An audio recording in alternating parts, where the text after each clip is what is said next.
Sejam bem-vindos ao Trabalho em Revista, uma produção do Tribunal Regional do Trabalho aqui de Mato Grosso. A empresa de transporte de valores é condenada a pagar R$35 mil de indenização a um conferente de malotes. Ele era obrigado a ficar sem roupa na presença dos supervisores. E você vai ver também. Entenda seus direitos na hora de receber as verbas trabalhistas, em caso de dispensa sem justa causa. Ele tem direito ao aviso prévio, direito ao saque de fundo de garantia, ao seguro-desemprego, férias, 13º. No quadro à direito, a juíza Leonora Lacerda explica o prazo que o trabalhador tem para buscar a Justiça do Trabalho. Você confere ainda uma entrevista especial com a professora da Universidade Federal do Rio de Janeiro, Sara Graneman. Tudo isso agora no Trabalho em Revista.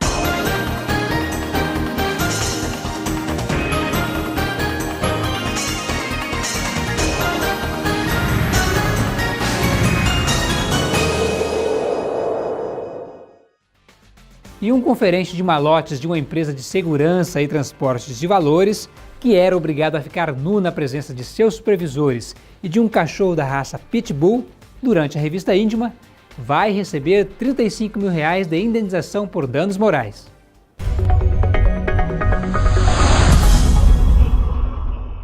Com base no depoimento de testemunhas, o Tribunal Regional do Trabalho da 2ª Região, na capital paulista, concluiu que a conduta da empresa foi abusiva, vexatória, humilhante e desrespeitosa, e decidiu aumentar o valor da indenização de R$20 mil, fixado em primeiro grau, para R$35 mil. Na ação trabalhista, o empregado contou que passava por detectores de metais e que havia câmeras em todas as salas filmando o serviço realizado. Mesmo assim, era submetido a revistas nas quais era obrigado a se despir diante de um inspetor, de um vigia e de um pitbull. Em defesa, a empresa negou que as revistas fossem feitas na presença de um animal e afirmou que o procedimento era feito com moderação. No TST, o relator na 8ª turma, ministro Márcio Eurico Vitral Amaro, afirmou que a tese do regional está alinhada com a jurisprudência do Tribunal Superior do Trabalho, que considera a revista por meio de nudez totalmente ofensiva à moral do trabalhador, o que inviabiliza o conhecimento do recurso de revista apresentado pela empresa. A decisão foi unânime, ainda cabe recurso. A dispensa sem justa causa é quando o contrato de trabalho termina por interesse do empregador, sem que o empregado tenha cometido alguma falta grave. Mas isso não isenta o patrão de pagar as verbas trabalhistas. Pelo contrário, neste caso, o trabalhador tem até mais benefícios para receber. Veja na reportagem. Vitor tem uma empresa que atua na criação de sites. Como todo empregador, já passou pela situação delicada de ter que dispensar um funcionário. Chama o funcionário, vê se existe uma possibilidade também de contornar isso, né? Não tendo possibilidades, a gente conversa com ele. A baixa produtividade ou não adequação do trabalhador com as normas da empresa acabam sendo algumas das alegações para uma rescisão de contrato por parte do empregador. Conversa com o funcionário, dá até um prazo para ele se adequar, a gente avisa sobre ele não está atendendo a nossa necessidade, né? Essa dispensa sem justa causa é o rompimento do contrato de trabalho por iniciativa do patrão, sem que o trabalhador tenha cometido qualquer falta grave. Assim, ele tem todos os seus direitos da rescisão. Ele tem direito ao aviso prévio, direito ao saque de fundo de garantia, ao seguro-desemprego, a algum direito já adquirido, como férias, 13º. Nesses casos, o trabalhador ainda recebe a multa de 40% sobre os depósitos do FGTS. Com o termo de homologação da rescisão do contrato de trabalho, ele vai conseguir sacar o fundo de garantia, pegar o comprovante do fundo de garantia, juntar com o requerimento de seguro-desemprego, que é emitido pela empresa via o sistema empregador web, e dar entrada em qualquer sino do Brasil inteiro com essas documentações no seguro-desemprego. O empregador é obrigado a dar o aviso prévio proporcional ao tempo de trabalho na empresa. Ou seja, trabalhadores com 1 ano recebem 30 dias e aqueles com mais tempo de serviço terão acrescidos ao aviso 3 dias a cada ano, podendo chegar ao máximo de 90 dias. A gente se sente mais seguro, né, para continuar, para achar outro emprego. O trabalhador não precisa cumprir o aviso, mas se ele quiser, ele poderá escolher pela redução da jornada em 2 horas diárias ou redução de 7 dias no período do aviso. Toda semana, a gente traz as dúvidas da população sobre os direitos e deveres trabalhistas. E desta vez, A juíza Leonora Lacerda é a nossa convidada para responder a pergunta do Alisson, que quer saber sobre o prazo para procurar a justiça. Meu nome é Alisson e eu gostaria de saber qual que é o prazo que eu tenho para buscar a justiça contra a empresa que eu trabalhei e fui prejudicado. Oi, Alisson. Olha, se você já não está mais trabalhando, o seu contrato de trabalho foi extinto por qualquer motivo, se foi demitido ou pediu demissão, então você tem 2 anos para entrar com a ação na Justiça do Trabalho. Lembrando que você pode pleitear os direitos dos últimos 5 anos. Se você ainda está trabalhando nessa empresa, aí o seu prazo é o de 5 anos. Você tem 5 anos para pedir cada direito que foi violado, contando 5 anos a partir da violação desse direito. Ok? E você também pode participar. Envie sua dúvida para a gente no e-mail comunicacau@trt23.jus.br. E o gerente de um bar que funcionava como casa de prostituição não teve o vínculo de emprego reconhecido aqui pela Justiça do Trabalho em Mato Grosso. Os motivos foram as atividades ilícitas desenvolvidas no estabelecimento.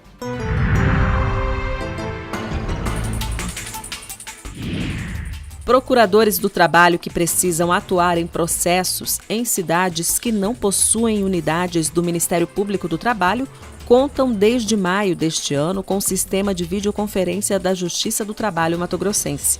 A ferramenta foi implantada pelo TRT em 2014, com vista ao aperfeiçoamento da gestão interna, viabilizando reuniões, cursos e outros eventos à distância. Além disso, visou possibilitar que advogados do interior do estado pudessem fazer a sustentação oral em processos no tribunal sem precisar se deslocar até Cuiabá. O gerente de um bar que funcionava como casa de prostituição não teve o vínculo de emprego reconhecido pela Justiça do Trabalho em Mato Grosso. O motivo foram as atividades ilícitas desenvolvidas no estabelecimento. Além da venda de comidas e bebidas, o local também funcionava como ponto de prostituição na cidade. No depoimento do gerente ao juiz da Vara do Trabalho de Sinop, Marcos Cassimiro Filho, ficou evidente que ele conhecia exatamente como funcionava aquele empreendimento. Ele admitiu o pagamento de uma taxa de saída dos clientes e o funcionamento de shows de striptease. O magistrado explica que as atividades que estimulam a prostituição são enquadradas como trabalho ilícito, o que retira qualquer proteção jurídica aos direitos trabalhistas e previdenciários. Assim, o pedido do gerente acabou julgado improcedente. Advogados, empregados e empregadores que desejam fazer acordos em processos com pagamentos pendentes podem participar da Semana Nacional da Execução Trabalhista, que vai ocorrer de 18 a 22 de setembro. Para isso, basta procurar a Coordenadoria Judiciária e de Apoio à Execução e Solução de Conflitos do TRT de Mato Grosso. Esta é uma boa oportunidade para buscar a conciliação, sugerindo um desconto para a quitação dos débitos, já que magistrados e servidores estarão atuando exclusivamente nesse sentido, inclusive com audiências com maior tempo para a tentativa de resolução amigável. E nosso assunto agora é Facebook. Confira o que teve de melhor nessa semana em nosso perfil na rede social com a Julie.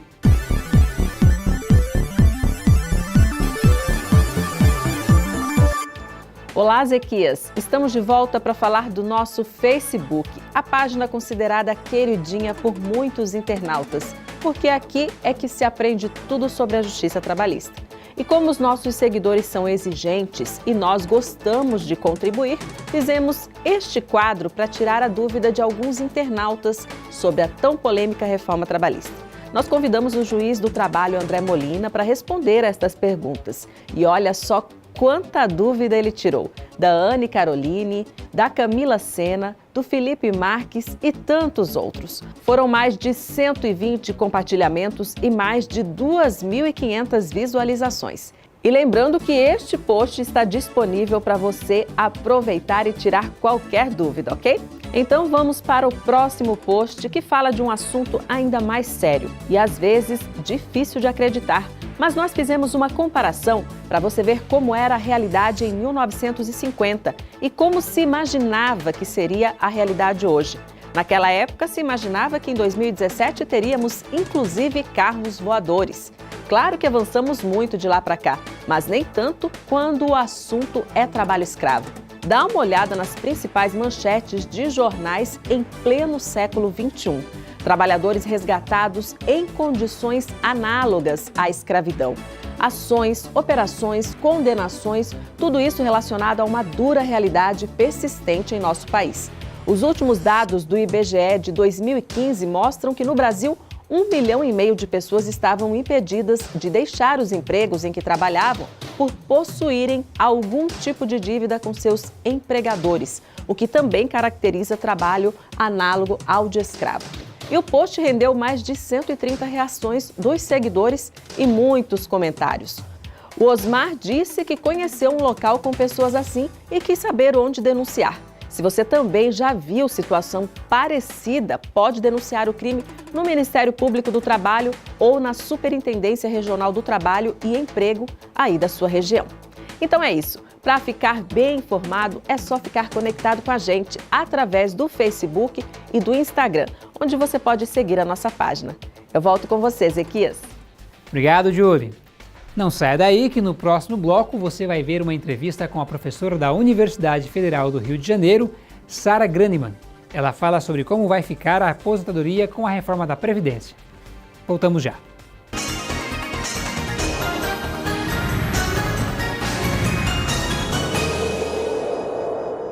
O TRT de Mato Grosso reconhece que ser bem atendido é um direito de todo cidadão. Por isso, a Central de Atendimento ao Jurisdicionado e à Ouvidoria, localizadas no térreo da sede do TRT, estão à disposição para informar e orientar o público em geral, que poderá também fazer reclamações, elogios ou sugestões. Certamente, a sua participação irá contribuir para a melhoria de nossos serviços. Venha, participe, teremos o maior prazer em recebê-los. Tribunal Regional do Trabalho de Mato Grosso.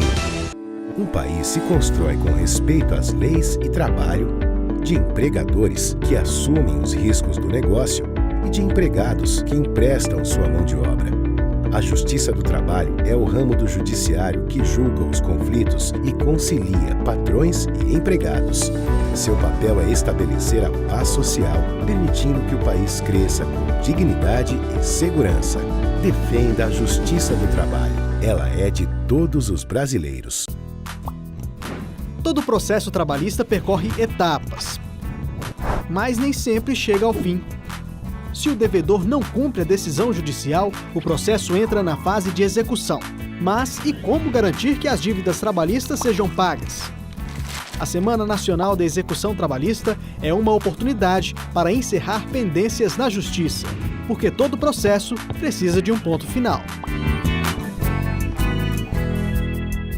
Opa, vamos dar uma levantada, sair um pouco dessa posição. Agora eu não posso, tô ocupado. Tira os olhos da tela um pouquinho, vai. Mexe a cabeça, mexe os dedos. Os dedos já estão mexendo.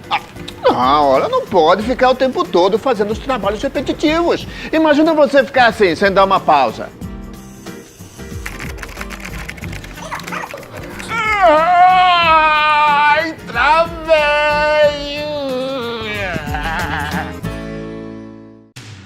Reafirmando seu compromisso com a transparência e a cidadania, o TRT Mato Grossense disponibiliza em seus sites os mais variados tipos de informações e serviços. Além, é claro, das notícias do Judiciário Trabalhista em nosso estado, atualizadas diariamente. Acesse já www.trt23.jus.br. Tribunal Regional do Trabalho de Mato Grosso.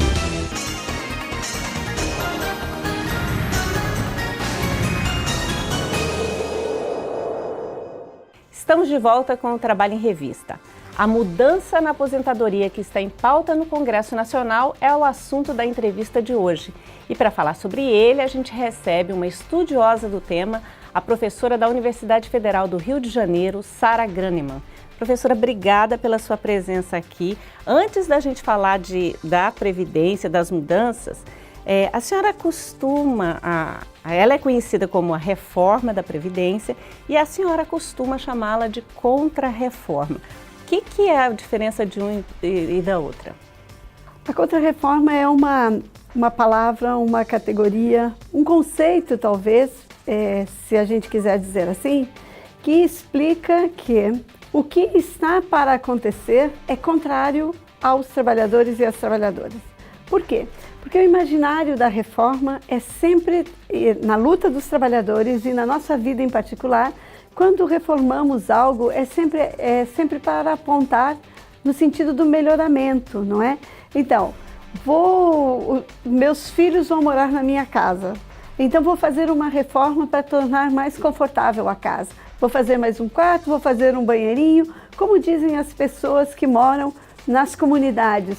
Vou bater uma laje e vou fazer mais um quarto porque meus filhos estão voltando a morar na minha casa. Isso é o sentido da reforma. Aquilo que traz melhorias na vida dos trabalhadores, aquilo que pode agregar algo de melhor para a vida desses trabalhadores. E na avaliação da senhora, o que está vindo aí não é para melhorar? Não é uma reforma, por isso chamamos de contra-reforma. E uma contra-reforma? Uma contra-reforma seria o poder público chegar nessa casa e derrubar a laje. Seria pôr a casa abaixo. Isso seria uma contra-reforma. No campo da Previdência, contra-reforma significa, metaforicamente, derrubar a laje que construímos para receber as próximas gerações, tornando mais difícil para as próximas gerações e para as gerações presentes alcançarmos os direitos pelos quais trabalhamos, contribuímos e fizemos a riqueza da sociedade brasileira a nossa vida toda. Professora, no entanto, o que a gente ouve, o que o governo tem dito e muitas notícias é que há um déficit na Previdência e que não tem o que fazer. O rombo está aí, a gente precisa reformar. Por outro lado, algumas entidades, inclusive a Associação dos Auditores do INSS, negam esse rombo. A senhora, com décadas de estudo sobre a Previdência, o que tem a dizer sobre essa questão? Há rombo, não há rombo, problema de financiamento, enfim. Nós temos certeza que não é um problema de financiamento. E eu gostaria talvez de trabalhar com um assunto que é mais difícil e eu farei uma tentativa de ser bastante clara. Para dizer o seguinte: primeiro, toda a riqueza produzida nas nossas sociedades, elas são fruto do trabalho dos trabalhadores e das trabalhadoras. Quem recolhe ao Estado são os trabalhadores e alguém poderia dizer, os capitais também recolhem. Entretanto, os capitalistas e os capitais só são ricos porque há trabalhadores que produziram essa riqueza para eles. Nós, a classe trabalhadora, estando melhor remunerada um pouco como professora ou como alguém que trabalha na justiça do que o trabalhador que abre as valas e faz a calçada na rua e que trabalha com a picareta, somos nós todos que produzimos a riqueza. Só nós produzimos a riqueza no mundo inteiro. Bom, já seria estranho, por isso, dizer que nós não temos direito ou que não tem recursos para sustentar tudo o que o Estado faz. Então, esses impostos que recolhemos, essas contribuições previdenciárias que recolhemos, no plano da teoria nós chamamos de fundo público. E esse fundo público que o Estado recolhe, que compõe na forma aparente, na forma contábil no dia a dia, compõe o orçamento do Estado, é aquele dinheiro que o Estado recolhe todos os meses, todos os dias, todas as horas, como impostos e como contribuições. Então, há uma quantidade de riqueza gigantesca recolhida pelo Estado brasileiro. E eu não falo isso para dizer que essa riqueza a gente deva parar de contribuir. Eu defendo que continuemos a contribuir se e tão somente se essa riqueza for devolvida aos trabalhadores e às trabalhadoras sob a forma de direito. Então, há uma riqueza considerável no regime geral, que é o INSS, aquilo que a gente chama no dia a dia de INSS, e há mais de 20 anos ele é superavitário. O que é superavitário? Entra mais dinheiro do que se gasta. Então, sobra dinheiro no regime de seguridade social, que é onde está a Previdência Social. Quando sobra esse dinheiro, e para fazê-lo sobrar, é preciso que o trabalhador e a trabalhadora tenham alongado o seu período de trabalho. Por exemplo, para sobrar cada vez mais, não se quer que os trabalhadores e as trabalhadoras trabalhem até 55, 60 anos, mas que trabalhem até 65, 70, 75 anos.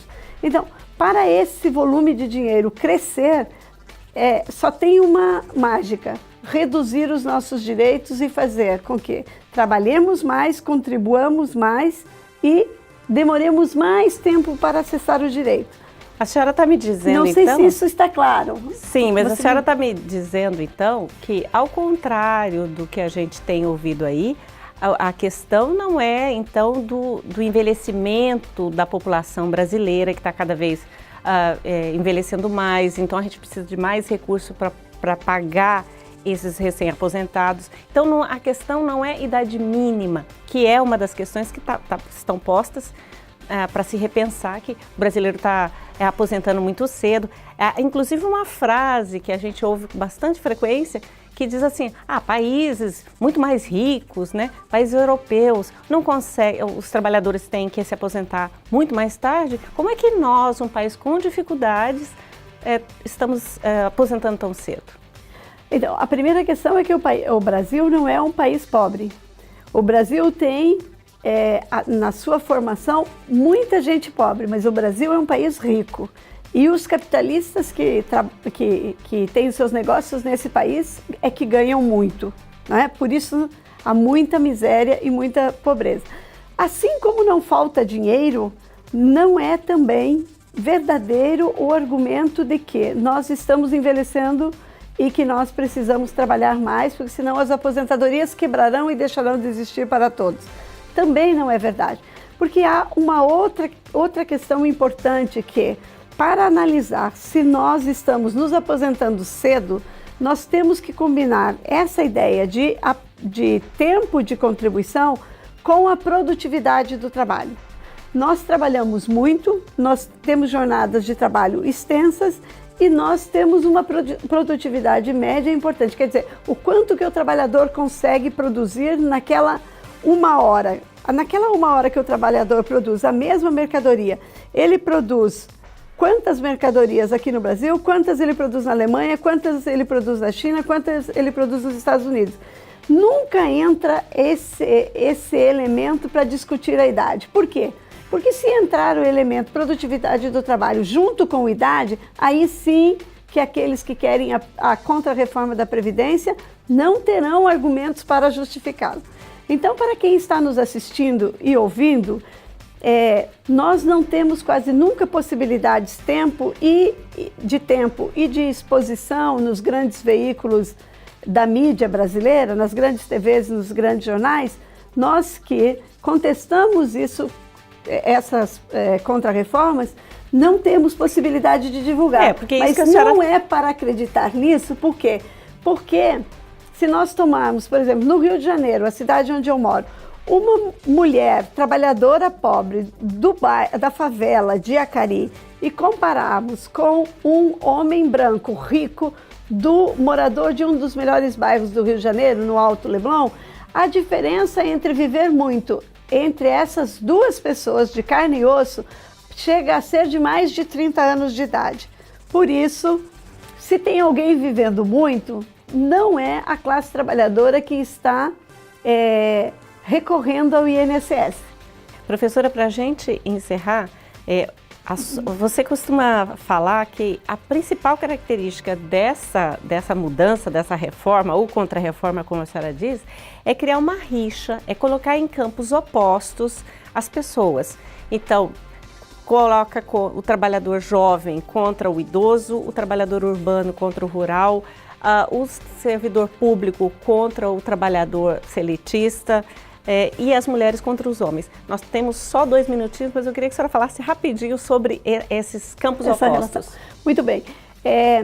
Primeiro, uma contra-reforma dessas não se faz senão como um regime de força. É preciso um congresso autoritário, é preciso um impeachment presidencial para ter coragem de encaminhar uma contra-reforma como essa.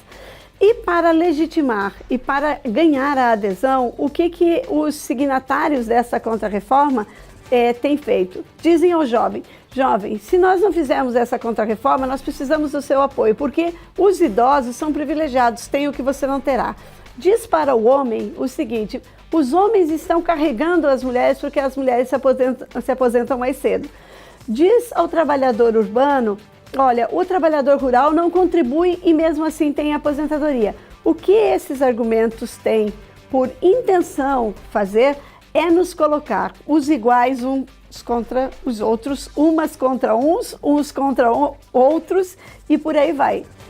Nós temos de nos entender como uma única classe e sabermos que se uma de nós ficar para trás e perder o direito, isso diz respeito a nós todos. Por fim, gostaria de dizer algo que é já passando da hora. Nós só conseguiremos impedir que essas contrarreformas que nos tiram direitos e nos fazem trabalhar mais não ocorram se nós estivermos sempre nas ruas reivindicando e pressionando aqueles a quem interessa a reforma a saberem que se realizarem essas reformas, perderão os cargos, perderão seus lugares nos congressos, nas assembleias, nas câmaras municipais, porque isso será algo que fará a nossa vida encurtar. Professora Sara Graneman, professora da UFRJ, professora doutora em Serviço Social, muito obrigada pelas suas informações, por falar coisas tão diferentes do que a gente costuma ouvir aí na grande mídia, como a senhora disse. Muito obrigada pelo convite. Professora, assim a gente agradece mais uma vez e encerra o nosso programa desta semana, mas você pode revê-lo a qualquer momento na página do TRT na internet, no link vídeos ou no YouTube, no endereço que está aí na sua tela. Aproveite para curtir o Facebook, o Twitter, o Instagram do Tribunal e ficar bem informado sobre a Justiça do Trabalho em Mato Grosso. Obrigada e até o próximo programa.